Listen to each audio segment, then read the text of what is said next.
Good day everyone!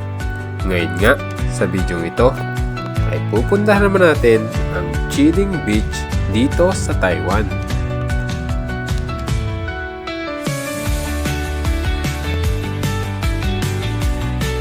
At ito, nagbiyahe na naman tayo gamit ang motor papunta dito sa may Chiling.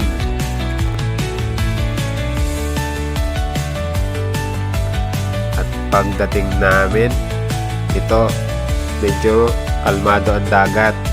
Naka low tide kasi siya kaya ang layo ng dagat.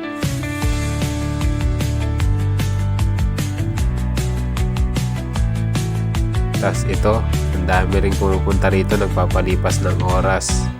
Ganda kasi ng view ng takip silim niya oh. At ayun oh, ang sarap bumalik sa pagkabata. Naglaro ba naman ng buhangin para gumawa ng sand castle.